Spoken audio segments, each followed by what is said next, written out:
The clock on the mantel chimed 7, each resonant toll a mocking reminder of Max's tardiness. I smoothed my dress for the umpteenth time, willing the wrinkles away as if I could iron out the creases in our marriage just as easily. "Anna, honey, why don't you sit down?" My mother-in-law Lily's voice was gentle, her eyes filled with concern. "I'm sure Max will be here any minute." I forced a smile. "You're right, Lily, I'm just being silly." But as I lowered myself onto the sofa, my stomach churned with an unease I couldn't shake. The front door swung open, and Max strode in, his tie askew and a wild look in his eyes. "Anna, we need to talk." My heart plummeted. "Max, what's wrong? You look—" "Not here," he interrupted, glancing at his mother. "Let's go upstairs." I followed him to our bedroom, my legs feeling like lead. As soon as the door closed behind us, Max turned to me, his face a mask of guilt and anguish. "I've made a terrible mistake, Anna. I've been seeing someone else." The world tilted on its axis. "What?" I whispered, gripping the dresser for support. "Her name is Sophia. It started as just lunch meetings, but then—" Max trailed off, unable to meet my gaze. "How long?" I demanded, my voice sounding foreign to my own ears. 6 months, he admitted, and I felt as if I'd been punched in the gut. 6 months, I echoed, my mind reeling. "While I've been here, taking care of your mother, our home, you've been—" I couldn't finish the sentence. Max reached for me, but I recoiled. "Don't touch me," I hissed. "Anna, please, I'm sorry. I never meant for this to happen." A bitter laugh escaped me. "Oh, you never meant for it to happen? What, did you trip and fall into her bed?" "It's not like that," Max protested weakly. "Then what is it like, Max? Explain it to me. Help me understand how you could betray everything we've built together." Before he could answer, a soft knock at the door interrupted us. Lily's voice drifted through, tinged with worry. "Is everything all right in there?" I opened my mouth to respond, but Max beat me to it. "Everything's fine, Mom. We'll be down in a minute." I stared at him in disbelief. "Fine? Nothing is fine, Max. Nothing will ever be fine again." He ran a hand through his hair, frustration evident in every line of his body. "What do you want me to say, Anna? That I'm a terrible person? That I've ruined everything?" "I want you to tell me why," I said, my voice breaking. "Was I not enough? Did I not love you enough, support you enough?" Max's shoulders sagged. "It's not about you, Anna. I don't know, I got caught up in something I couldn't control." "Couldn't control?" I repeated, incredulous. "You're a grown man, Max. You made choices that have destroyed our marriage, our family." Another knock at the door, more insistent this time. "Anna? Max, dinner's getting cold." I took a deep breath, trying to compose myself. "We'll be right there, Lily," I called out, my voice surprisingly steady. Turning back to Max, I fixed him with a hard stare. "We're going to go downstairs and have dinner with your mother. We're going to act like everything is normal. And then, when she goes to bed, you're going to pack a bag and leave." "Anna, please." "No," I cut him off. "I can't even look at you right now. I need time to think, to process this. And I can't do that with you here." Max nodded, defeated. As I reached for the doorknob, he spoke again, his voice barely above a whisper. "I do love you, Anna. I know you might not believe that right now, but it's true." I paused, my hand on the door. Without turning around, I replied, "Love isn't supposed to hurt like this, Max." With that, I opened the door and stepped out into the hallway, leaving behind the shattered remains of the life I thought I knew. As I descended the stairs, plastering on a smile for Lily's benefit, I wondered how I would ever put the pieces back together again. The tires screeched as I pulled into my mother's driveway, my vision blurred by tears. I stumbled out of the car, barely remembering to grab my hastily packed bag. The porch light flickered on, and Mom's silhouette appeared in the doorway. "Anna, honey, what's wrong?" Her voice was thick with concern. I collapsed into her arms, sobs racking my body. "It's over, Mom. Everything's over." She guided me inside, settling me on the worn couch that had witnessed so many of our family's dramas. "Tell me what happened, sweetheart." Between hiccuping sobs, I spilled the whole sordid tale. Max's affair, the lies, the betrayal. Mom's face grew stormy as I spoke, her hands clenching into fists. "That no-good son of a—" She cut herself off, taking a deep breath. "I'm so sorry, Anna. You don't deserve this." "What am I going to do?" I whispered, feeling lost and small. "I've given everything to that family. My time, my love, my career." Mom's eyes flashed with determination. "You're going to pick yourself up and show Max what he's lost. You're stronger than this, Anna. You always have been. A knock at the door startled us both. Mom peered through the peephole and let out a string of curses that would make a sailor blush. "It's Max," she hissed. "Want me to send him packing?" Part of me wanted to hide, to never face him again. But anger flared in my chest, hot and fierce. "No, I'll talk to him." I yanked open the door to find Max looking disheveled and desperate. "Anna, please, can we talk?" "Haven't you said enough?" I spat. He flinched, but pressed on. "I made a terrible mistake. I want to make things right."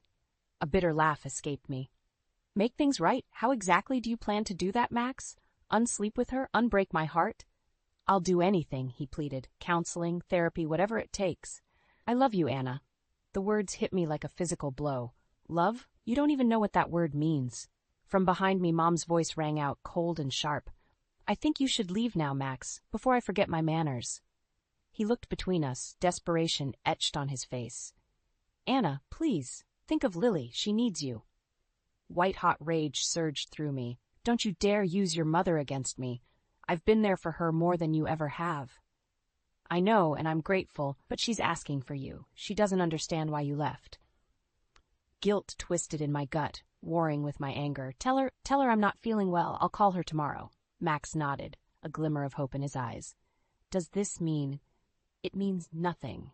I cut him off. "I need time, Max. Time away from you and your lies." His shoulders slumped in defeat. "I understand. But Anna, please remember that I love you. I'll do whatever it takes to prove it to you." As he turned to leave, a car pulled up and a statuesque blonde stepped out. My heart stopped as I realized who it must be. "Max?" Sophia called out, her voice sickeningly sweet. "I was worried when you didn't come home." The world tilted on its axis as the full weight of Max's betrayal hit me anew. He'd moved her into our home already? Max whirled around, panic written across his face. "Sophia, what are you doing here?" But I'd heard enough. I slammed the door shut, sliding down to the floor as sobs overtook me once more. Mom knelt beside me, her arms encircling my shaking form. "Oh, honey," she murmured. "It's going to be okay. We'll get through this together." As the sounds of arguing drifted through the door, I clung to my mother, feeling like a little girl again. But beneath the pain and betrayal, a spark of determination flickered to life. I would survive this. I would rebuild my life, with or without Max. And as for Sophia, well, she was about to learn that hell hath no fury like a woman scorned. The fluorescent lights of the employment agency buzzed overhead, matching the nervous energy thrumming through my veins. I smoothed down my freshly ironed blouse, feeling like an imposter in clothes I hadn't worn in years. "Anna Lawson?" A bored voice called out. I stood, forcing a smile. "That's me."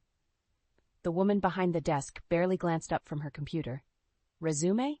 I handed over the single sheet of paper, my stomach churning. There wasn't much on it, just my college degree and a string of volunteer work. The woman's eyebrows rose as she scanned it. "I see you've been out of the workforce for quite some time," she said, her tone making it clear what she thought of that. "I've been caring for my mother-in-law," I explained, hating how defensive I sounded. "She has Alzheimer's." The woman's expression softened slightly. "That's admirable, but I'm afraid it doesn't translate well to the current job market. Have you considered retail?" My heart sank. I was hoping for something in marketing or communications. That's what my degree is in. She shook her head. "With no recent experience? I'm sorry, but that's not realistic. You might want to look into some courses to update your skills." I left the agency feeling deflated, my mother's words echoing in my head. "You're stronger than this, Anna." But was I? Years of putting everyone else first had left me feeling hollow, unsure of who I even was anymore. As I walked down the street, a help wanted sign in a small cafe window caught my eye. Without thinking, I pushed open the door. The owner, a kind-faced woman named Ellen, listened patiently as I stumbled through my story. To my surprise, she offered me a job on the spot. "Everyone deserves a second chance," she said with a warm smile. "And I could use someone with your people skills." Relief washed over me, but it was short-lived. As I left the cafe, I spotted a familiar figure across the street, Sophia, laughing and linking arms with a friend. She looked carefree, as if she hadn't just blown up my entire life. Before I could duck away, she saw me. Her laughter died, replaced by a look of guilt mixed with defiance. She whispered something to her friend and started walking towards me. My heart raced. I wasn't ready for this confrontation. But as she got closer, I straightened my spine. I wouldn't let her see me broken. "Anna," she said, her voice sickeningly sweet. "I'm so glad I ran into you. I think we should talk." I raised an eyebrow. "Oh, and what could we possibly have to talk about?" She had the grace to look uncomfortable. "I know this situation is complicated, but I want you to know I never meant to hurt you. Max and it just happened." Anger flared in my chest. "Just happened? Like tripping and falling into my husband's bed?" Sophia flinched. "It wasn't like that. Max told me he was separated. I didn't know." "Save it." I cut her off. "I don't want to hear your excuses. You and Max deserve each other." I turned to leave, but her next words stopped me cold. "Anna, wait. There's something you should know about Max, about why he really left." I hesitated, torn between my desire to know and my need to protect what was left of my heart. "What are you talking about?" Sophia glanced around nervously. "Not here. Can we go somewhere private?" Against my better judgment, I nodded. As we walked to a nearby park, my mind raced with possibilities. What could Sophia possibly know that I didn't? And more importantly, did I really want to find out? As we sat on a bench, Sophia took a deep breath. "Anna, the truth is, Max didn't leave just because of me. There's someone else, someone who's been in his life for a long time." The world tilted on its axis as I processed her words. Someone else. How many lies had Max told? And who was this mysterious other person? As Sophia opened her mouth to continue, I braced myself for a revelation that I knew would change everything. I stared at Sophia, my heart pounding in my chest. "What do you mean, someone else? Who?" She took a deep breath, her eyes darting nervously. It's Lily." The world tilted on its axis. "Lily, his mother? What are you talking about?" Sophia's voice dropped to a whisper. "Max has been embezzling from Lily's accounts for years. He's been using her Alzheimer's as a cover." I felt like I'd been punched in the gut. That's impossible. I've been taking care of Lily. I would have noticed." "Would you?" Sophia challenged. "Max handled all the finances. He kept you busy with her day-to-day care." My mind raced, piecing together fragments of memories. The times Max insisted on handling the bills alone. The lavish gifts he'd buy for no reason. The way he'd change the subject whenever I asked about our finances. "Oh, God," I whispered, feeling sick. "How long have you known?" Sophia had the grace to look ashamed. "I found out a few weeks ago. That's why I ended things with him. I couldn't be part of that." Anger flared in my chest. "But you were fine being part of destroying my marriage?" She flinched. "I told you, I didn't know he was married. But this is different. It's criminal." I stood up abruptly, needing to move, to think. "I need proof. I can't just take your word for it." Sophia nodded, pulling out her phone. "I took pictures of some documents I found in his office. I'll send them to you." As the images loaded on my phone, my world crumbled around me. Bank statements, forged signatures, offshore accounts, all in Lily's name, all managed by Max. "I have to go," I said, my voice sounding distant to my own ears. "I need to check on Lily." Sophia caught my arm. "Anna, be careful. Max doesn't know I've told you. If he suspects—" I shook her off. "I can handle Max." But as I hurried towards Lily's house, doubt crept in. Could I really handle this? The man I thought I knew, the man I'd loved for over a decade, was a stranger to me now. I let myself into Lily's house with the spare key, finding her dozing in her favorite armchair. Relief washed over me at the sight of her, peaceful and unaware of the storm brewing around her. "Anna?" Lily's eyes fluttered open. "Is that you, dear?" I knelt beside her, taking her frail hand in mine. "Yes, Lily, it's me. How are you feeling?" She smiled, the familiar confusion clouding her eyes. "Oh, I'm fine. But where's Max? He was supposed to take me to the bank today." My blood ran cold. "The bank? What for?" Lily's brow furrowed. "Something about changing my accounts. He said it was important." Panic surged through me. Was Max planning to clean out her accounts and run? I had to stop him. "Lily, listen to me," I said urgently. "I need you to stay here. Don't go anywhere with Max, okay? I'll be back soon." She nodded, already drifting back to sleep. I kissed her forehead and rushed out, dialing my mother's number. "Mom, I need your help," I said as soon as she answered. "Can you come stay with Lily? It's an emergency." "Of course, honey. What's going on?" I took a deep breath, steeling myself. "I can't explain now, but I think Max is about to do something terrible. I have to stop him." As I hung up, a text from an unknown number popped up on my screen. Meet me at the Oakwood Bank in 30 minutes if you want to save Lily's money. Come alone. My hands shook as I stared at the message. This was it, the moment of truth. I could walk away, let Max deal with the consequences of his actions. Or I could fight for Lily, for justice, for everything I'd lost. Taking a deep breath, I made my decision. It was time to face Max, and whatever came next, head on.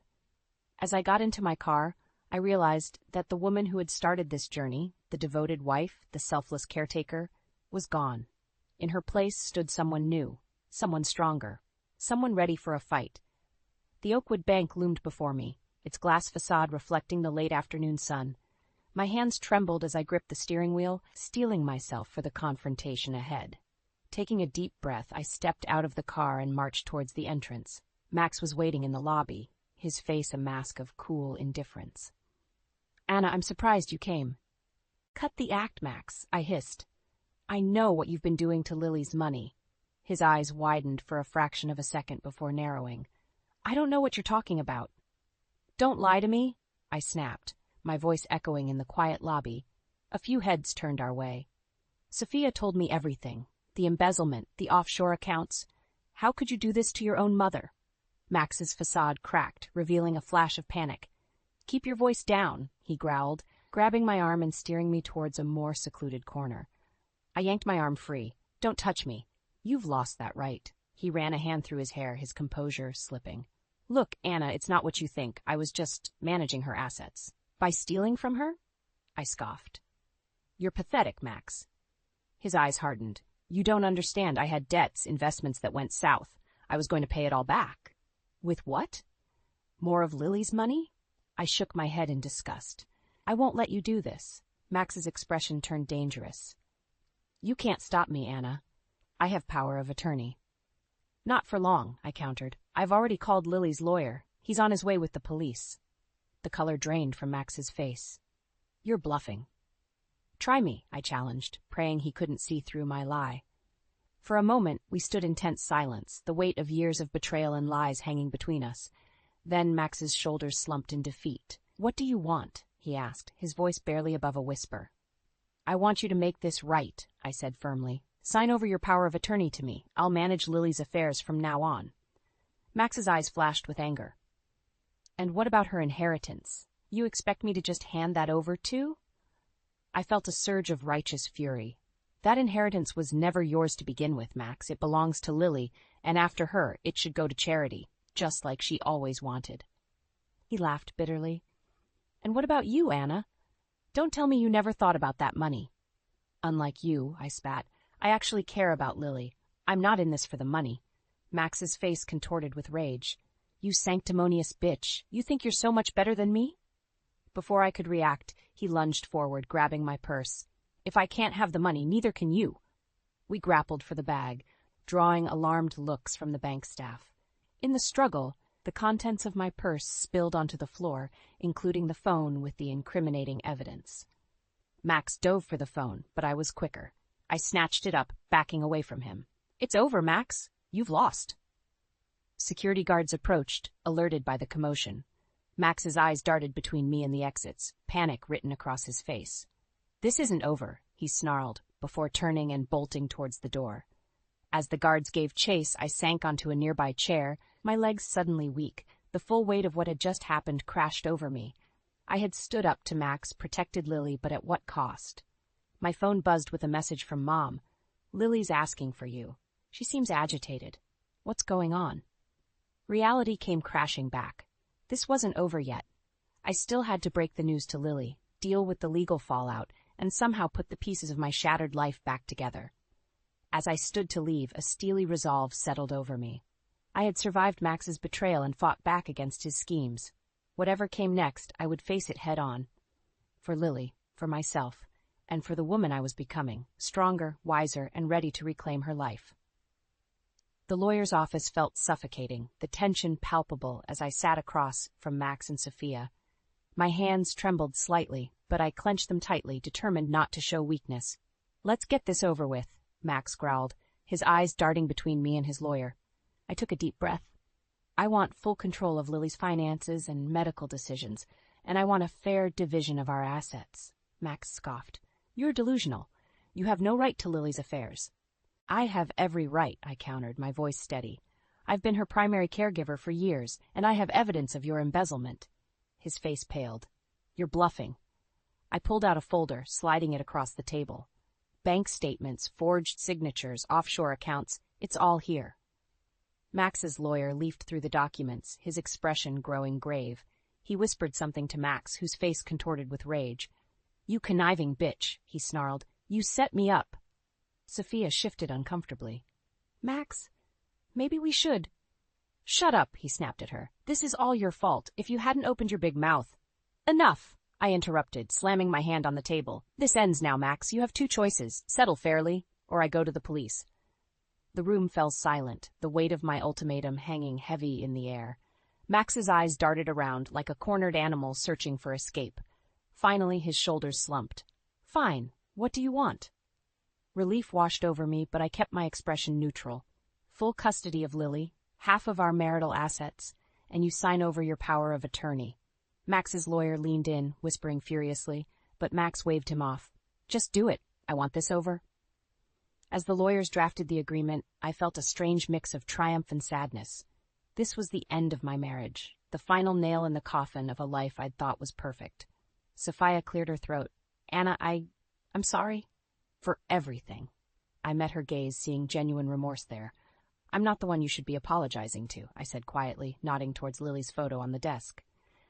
As we signed the papers, a commotion outside caught our attention. The door burst open, and Lily stumbled in, looking confused and agitated.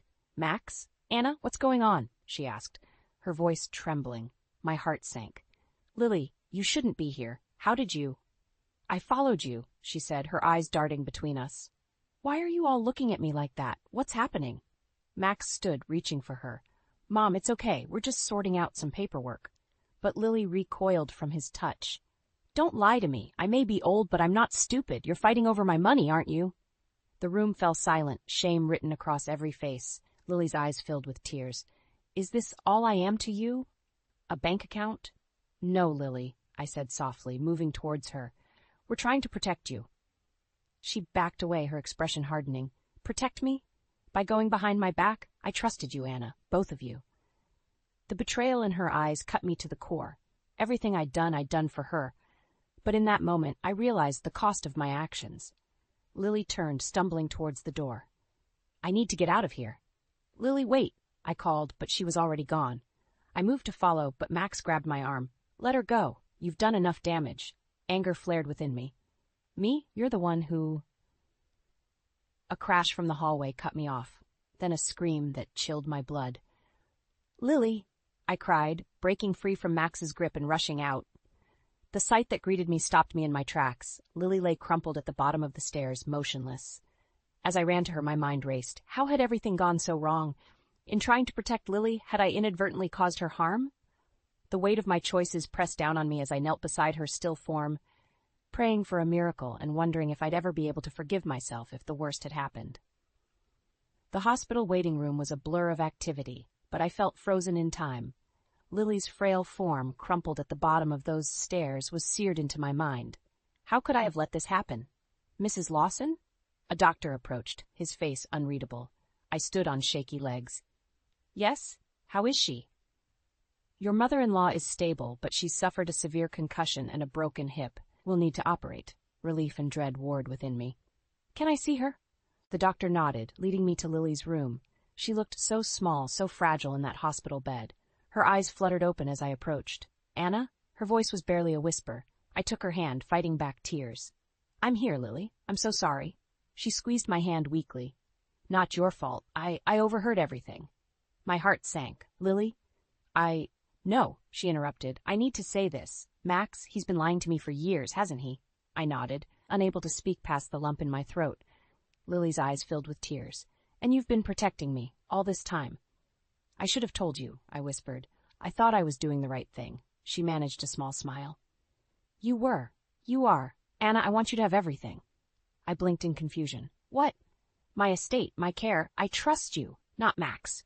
You. Before I could respond, the door burst open. Max stormed in, followed closely by Sophia. Get away from her. Max snarled at me. Lily's grip on my hand tightened. No, Max, you're the one who needs to leave. Max's face contorted with rage. Mom, you don't understand. She's trying to steal your money. The only thief here is you, Lily said, her voice stronger now. I heard everything. How could you, Max? Your own mother? Max paled, realizing he'd been caught. He turned to Sophia, desperation in his eyes. Tell them it was your idea. Sophia recoiled. What, Max? I never. Liar. Max lunged at Sophia, but I stepped between them. That's enough, I shouted. Both of you, out, now! As if on cue, hospital security appeared, escorting Max and Sophia from the room. I turned back to Lily, my heart racing. I'm so sorry you had to see that, I said softly. Lily shook her head. No, I needed to. Anna, I want to change my will. Right now. Lily, you don't have to. I do, she insisted. I want you to have everything, to use it how you see fit. I felt overwhelmed. But what about Max? He's your son. Lily's eyes hardened. He stopped being my son the moment he betrayed me. And you've been more family to me than he ever was. As Lily's lawyer was called and the new will drawn up, I felt a strange mix of emotions. Triumph, yes, but also a deep sadness for the family that had been torn apart. Hours later, as I left the hospital, exhausted but relieved that Lily was resting comfortably, I found Sophia waiting for me in the parking lot. Anna, wait, she called out. I need to talk to you. I turned, wary. What is it, Sophia? She wrung her hands nervously. I want to make things right. I have information about Max, about other things he's done. I want to help you take him down. I studied her face, searching for any sign of deceit. Why now? Sophia's eyes filled with tears, because I was wrong about everything, and I'm tired of being part of his lies. As I stood there considering Sophia's offer, I realized I was at a crossroads. I could walk away, content with what I'd already won. Or I could push further, expose Max completely, ensure he could never hurt anyone again. The choice I made in that moment would change everything. And as I opened my mouth to respond, I knew there was no turning back. The cafe bustled with the lunchtime crowd, but my focus remained laser-sharp on the door.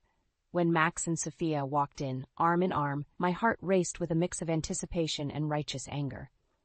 Welcome to Ellen's Cafe, I said, plastering on my best customer service smile. Right this way, please. Max's eyes widened in recognition. Anna, what are you doing here? I work here now, I replied coolly, leading them to a secluded corner booth. Today's special is revenge, served ice cold. Sophia shifted uncomfortably. Anna, I save it. I cut her off. You'll both want to try our chef's special. It's to die for. As I walked away, I could feel their eyes boring into my back. In the kitchen, I took a deep breath, steeling myself for what was to come. I returned with 2 plates of the most extravagant yet utterly inedible dishes I could concoct.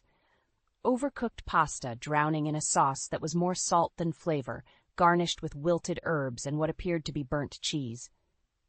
Enjoy, I said, setting the plates down with a flourish. Max poked at his meal suspiciously. What is this supposed to be? It's called betrayal à la mode, I replied sweetly. I thought it fitting. Sophia took a tentative bite and immediately spat it out. This is disgusting. I demand to speak to the manager. You're looking at her, I said, my smile never wavering. Ellen was kind enough to give me full control of the cafe today. Consider this my parting gift to you both. Max stood abruptly, his face red with anger. You think this is funny? You've lost everything, Anna. Your marriage, your home, and now you're working in this dump? Pathetic. I laughed, a sound that surprised even me with its genuine mirth. Oh, Max, you really don't get it, do you? I haven't lost anything of value. But you've lost everything. On cue, the cafe door opened, and in walked Lily, supported by my mother Ruth, and flanked by 2 stern-looking men in suits. Max's face drained of color. Mom, what are you doing here? Lily's voice was steel. Watching justice being served, son. One of the suited men stepped forward. Maxwell Lawson, I'm Detective Johnson. You're under arrest for embezzlement and elder financial abuse. As the detective read Max his rights, Sophia leapt to her feet. This is ridiculous. You can't do this. In her haste, she knocked over a waiter carrying a tray of drinks. The resulting crash and splash of liquid caused a commotion, drawing the attention of everyone in the cafe. Assault! The waiter cried out, perhaps a bit too dramatically. She assaulted me. Before I knew it, Sophia was being escorted out in handcuffs as well, protesting loudly about the injustice of it all. As the dust settled, I found myself standing alone in the middle of the cafe, surrounded by applauding customers who had just witnessed what they thought was an impromptu piece of dinner theater. Lily approached me, her eyes twinkling. "Well done, my dear. I'd say that was a performance worthy of Broadway." I hugged her gently, mindful of her recent injuries. "I couldn't have done it without you, Lily, or you, Mom," I added as Ruth joined our embrace. As we sat down to enjoy a proper meal, one that was actually edible, I felt a weight lift from my shoulders. The past few months had been a whirlwind of pain, betrayal, and self-discovery. But here, in this moment, I realized I had emerged stronger, wiser, and surrounded by the love of my true family. "So, what's next for you, Anna?" Ruth asked, squeezing my hand. I smiled, looking around the cafe that had become my sanctuary. "I think I might buy this place. Turn it into something really special." Lily nodded approvingly. "And what about love? Surely a strong, beautiful woman like you won't stay single for long." I laughed, feeling a blush creep up my cheeks as I caught the eye of Tom, the handsome regular who had been leaving me generous tips and kind notes for weeks. "Who knows?" I said, raising my glass in a toast. "But whatever comes next, I'm ready for it. Here's to new beginnings and to the family we choose." As we clinked glasses, I felt a surge of hope and excitement for the future. The old Anna, the doormat, the victim, was gone. In her place stood a woman who had faced her demons, fought for justice, and come out victorious. And that woman? She was just getting started. The breeze whipped my hair across my face as the cherry blossoms rained down around us. I looked over at Nolan, taking in his chiseled jawline and kind eyes. He had one hand rested gently on the back of my wheelchair as he pushed me along the winding path in the park. "It's so beautiful here," I said. "Thank you for bringing me." "Of course, darling," Nolan replied, leaning down to plant a soft kiss on my forehead. "I'd do anything for you, you know that." I smiled up at him, my heart swelling. After the accident that left me paralyzed, Nolan had been my rock. He took care of my every need, catering to my wheelchair, helping me bathe, making sure I took my medications. I didn't know what I would do without him. We continued through the park, the pavement smooth beneath my wheelchair. Up ahead, the path sloped downwards towards a small bridge crossing a stream. "Oh, look, the bridge," I said. "Let's stop for a moment once we cross." "Of course," Nolan said, his voice suddenly tense. As we started down the slope, he pivoted my chair sideways. Before I could ask what he was doing, he leaned down, his lips nearly touching my ear. "I'm bankrupt," he whispered harshly. "I've blown through your inheritance. I need that life insurance money if we're going to live comfortably." My heart dropped into my stomach, his words registered. "What are you saying?" I gasped. "I'm so sorry about this, darling." With that, he shoved my wheelchair forward with immense force. I screamed as I hurtled down the steep slope, bracing myself as the wheelchair hit the bottom and flipped over, tossing me onto the hard ground. Sharp pain radiated through my body and my vision blurred. "Nolan!" I tried to shout, but it came out as a whimper. I heard his footsteps crunching on the gravel as he approached. When he leaned over me, his face was a mask of anguish. "Oh my God, Alara!" he cried. "I'm so sorry. I lost control of your wheelchair. Here, let me get you back in." As he righted the wheelchair, disbelief flooded through me. He was pretending that this was an accident. He scooped me up and gently placed me back in the seat, his brows knitted together in feigned worry. I scanned the area wildly, but we were alone. "What have you done?" I choked out, barely able to get the words out past the pain in my ribs. "Shh," he soothed.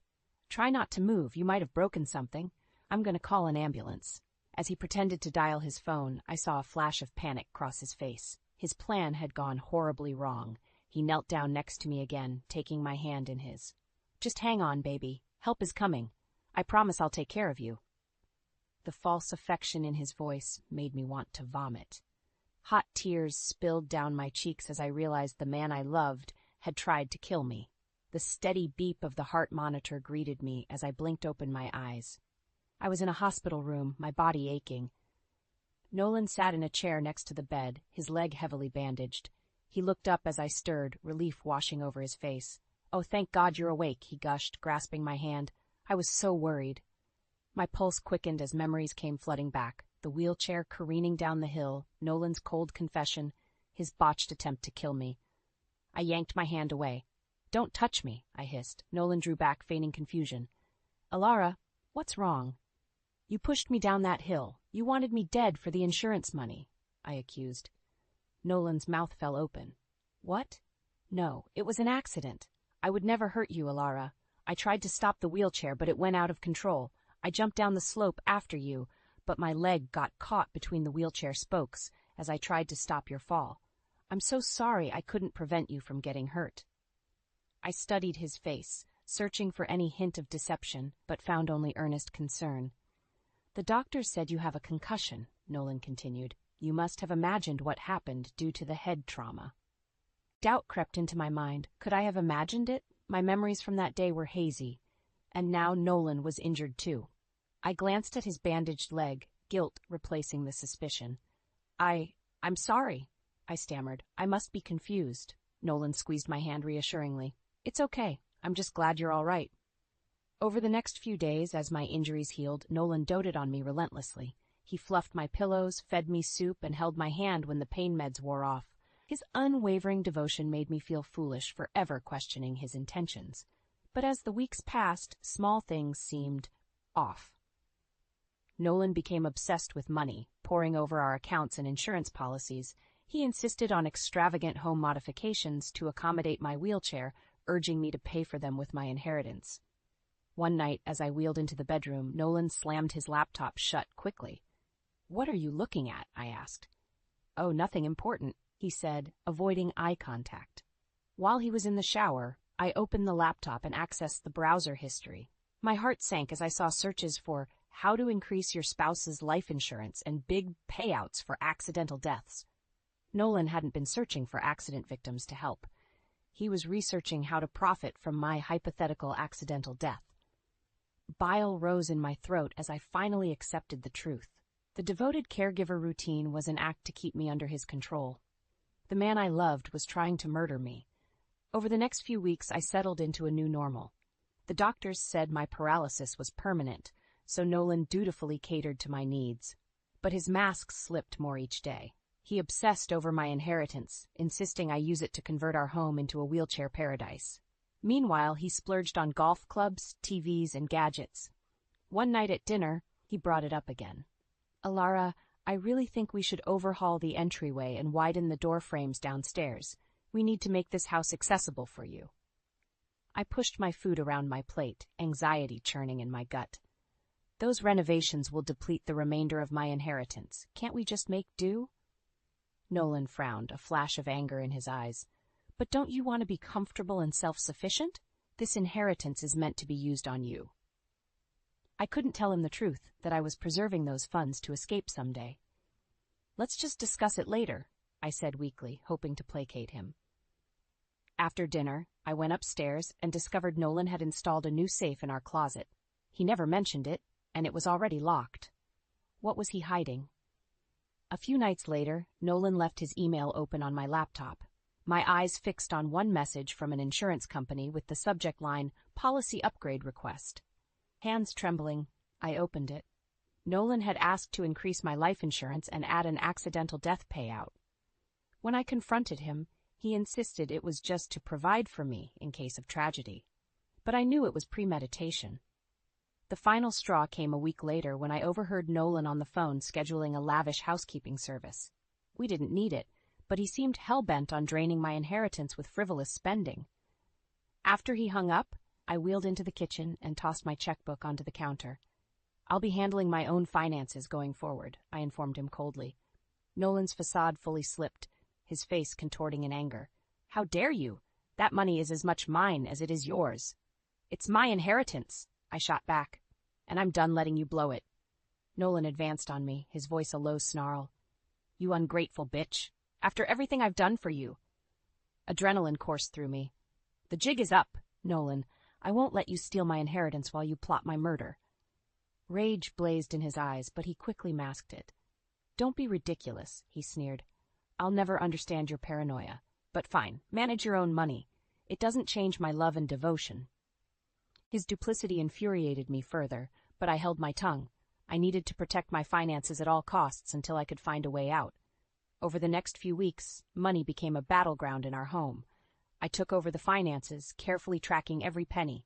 When Nolan demanded I hire his lavish housekeeping service, I refused. "We don't need it," I said firmly. "I can handle the cleaning." Nolan's face darkened. "But in your condition." "I'm fine," I cut him off. "We're not wasting money." After that, our arguments escalated.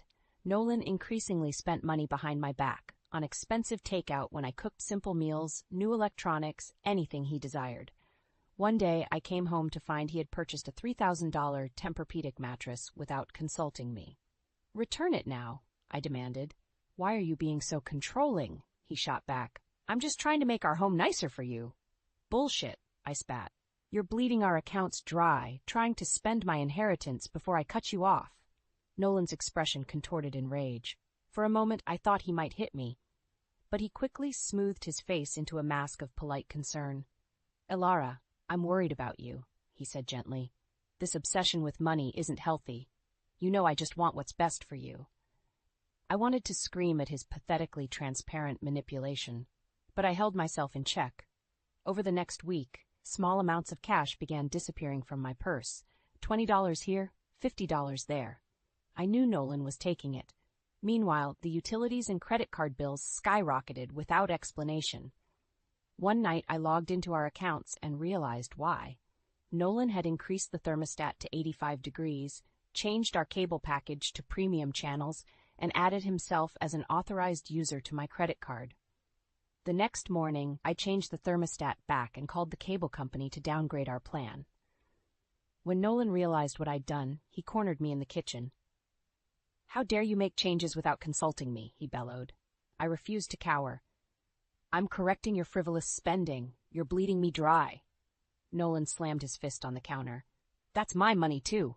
You don't get to control everything." "It's my inheritance," I shouted back. "I see exactly what you're doing, trying to drain that money, but I won't let you get away with it." Nolan stepped closer, looming over me. "You'll regret this," he hissed. "That money is the only reason I'm stuck playing your little wheelchair nursemaid." I recoiled at his words, my worst fears confirmed. Our relationship was nothing but a ruse designed to steal my inheritance. "Get away from me," I snarled. "We're done." I wheeled my chair backwards from him, my heart pounding with rage and adrenaline. The man I loved was gone. All that remained was a manipulating thief trying to drive me to bankruptcy or death. But I wouldn't back down or surrender my independence. Not to him, not to anyone. The battle lines were drawn. After our blow-up, I stopped speaking to Nolan altogether. The loving facade had slipped away, exposing his deceit. Now we coexisted in tense silence, speaking only when necessary. I continued scrutinizing our accounts, noticing strange inconsistencies. Gas and grocery expenditures were double what they should have been. When I asked Nolan about it, he got evasive. "I've just been driving more for errands," he muttered, "and groceries are expensive lately." I knew he was lying and pocketing the extra cash, but I had no proof. Suspicions gnawed at me. Where was he driving? Was he seeing someone else? I decided to find out. I called a private investigator and explained my situation. 2 days later, I received a large envelope in the mail. Hands shaking, I opened it to find photos of Nolan embracing a woman in front of a nice suburban home, captioned with an address. Bile rose in my throat as I realized the truth. Nolan had a secret family. Fury coursed through me. All the manipulation and lies weren't just about money. He was living a double life. I wanted to confront him right away, but I waited. I needed more proof before initiating the inevitable divorce. A few days later, the investigator provided bank records indicating Nolan had purchased the other home outright and was funneling money into a joint account with the other woman. Her name was Celia.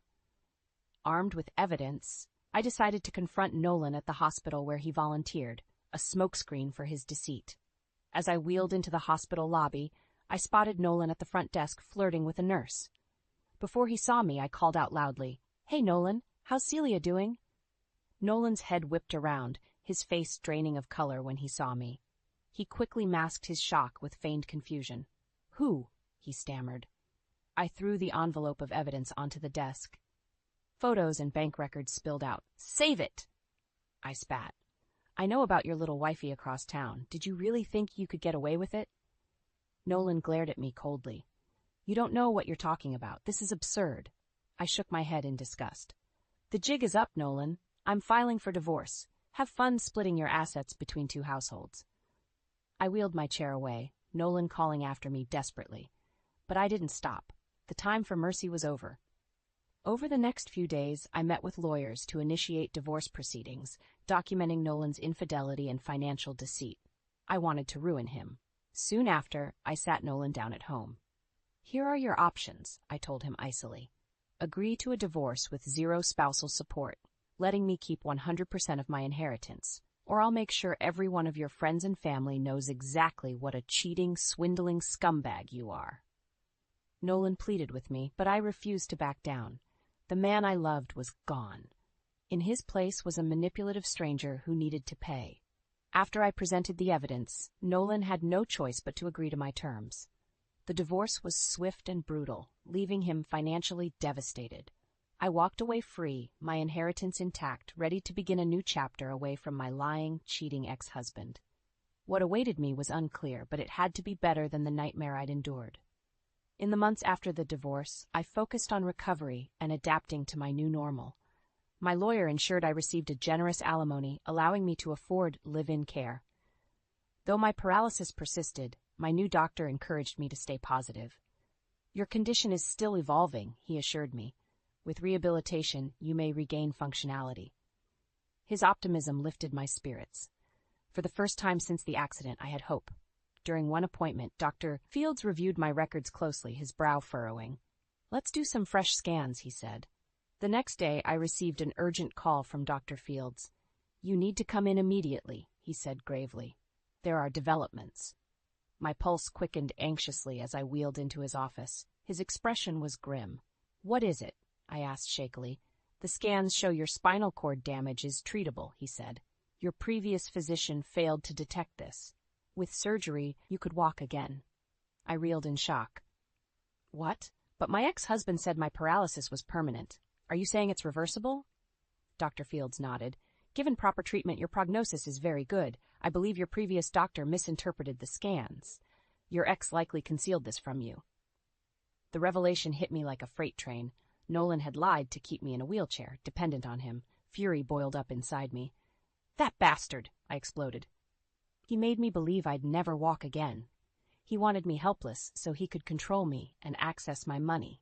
I'm very sorry, Dr. Fields said sympathetically. Unfortunately, traumatic spinal cord injuries are often misdiagnosed, but the good news is we can correct this. I'd like to schedule surgery right away. Overwhelmed with emotion, I broke down in tears. For months, I believed I'd spend my life in a wheelchair at the mercy of my lying, cheating ex-husband. But now a chance at freedom stood before me. The night before surgery, I met Nolan at a cafe at his desperate request. He begged me to take him back, claiming he'd changed. Did you know my paralysis was reversible? I demanded. Did you keep it from me? Nolan's silence was damning. Seething with rage, I slapped him hard across the face. You soulless monster! You made me believe I was trapped when I could have walked away from you. Well, tomorrow I'm getting surgery so I can dance on your grave someday. I pray I never see you again. I left Nolan crying at the table, his pathetic apologies echoing behind me. The time for mercy and forgiveness had passed. Tomorrow, a new beginning awaited me.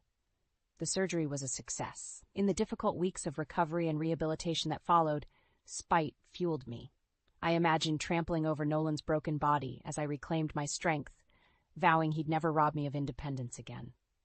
On the day I took my first solo steps, tears of joy and relief streamed down my face. I was free at last, ready to walk into a new life on my own terms. Nolan had failed. My backbone remained unbroken. In the weeks after my surgery, I wasted no time seeking final vengeance against Nolan. Legally, financially, I wanted to ruin him completely. I met with my lawyer, providing documentation of Nolan's lies about my medical prognosis. We incorporated it into the divorce proceedings to show premeditation and abuse. Nolan wouldn't just lose money in the split. His reputation would be destroyed. You have ample grounds for additional damages, my lawyer said. We can sequester his assets and income sources. He won't have a cent left when we're through with him. Good, I replied coldly. Take everything. I realized Nolan's bank fraud likely extended beyond just me.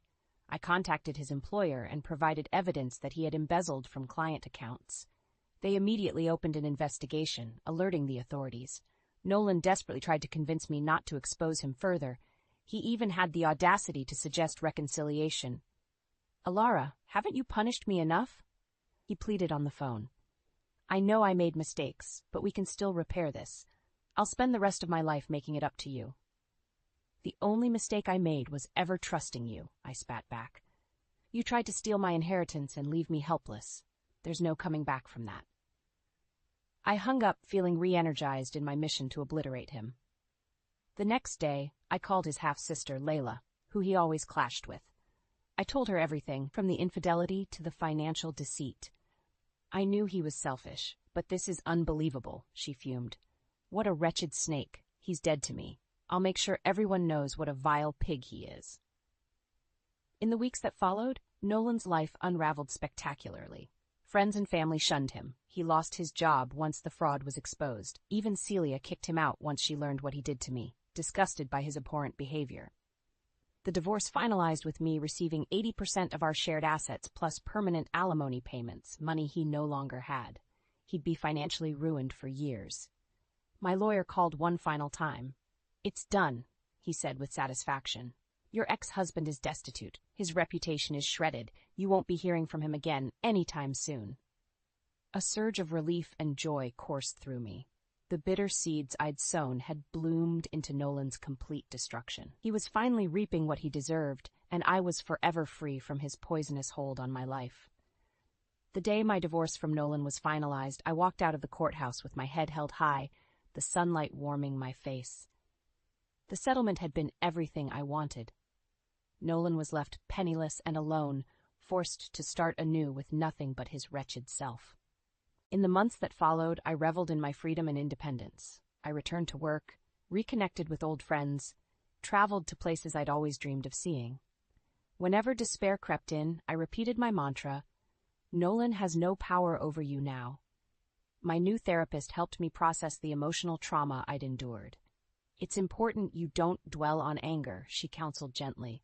Focus your energy on healing so you can fully embrace this new chapter of your life. I took her advice to heart, channeling my energy into constructive pursuits that enriched my life. I volunteered at a women's shelter, helping those escaping abusive situations. It strengthened my resolve to never again ignore red flags in a relationship. On my birthday a few months later, my friends threw a party celebrating my freedom. As we raised our glasses, Sarah made a toast.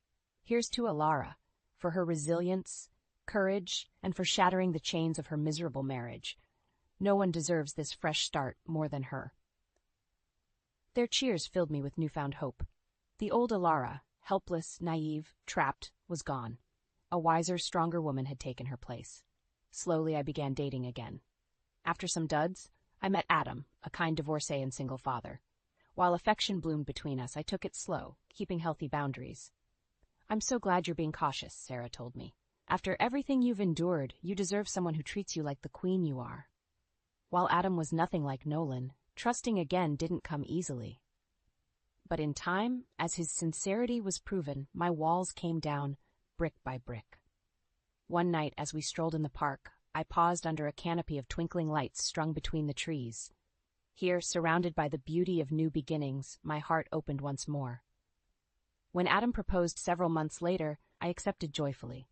While shadows of the past still lurked, the flame burning inside me was stronger. I was prepared for whatever lay ahead, holding fast to hope. On my second wedding day, I marveled at the new chapters life offers, even after devastation. With grace, courage, and perseverance, dormant seeds of joy still blossom in time. As I walked down the aisle on Adam's arm, tears pricked my eyes. My broken spirit had proven resilient. Love and vitality now stretched brightly before me. While Nolan's betrayal nearly extinguished my light, my inner inferno ultimately raged too strong to suffocate. I am more than a victim or survivor. I am the master of my fate, and my greatest triumphs still await.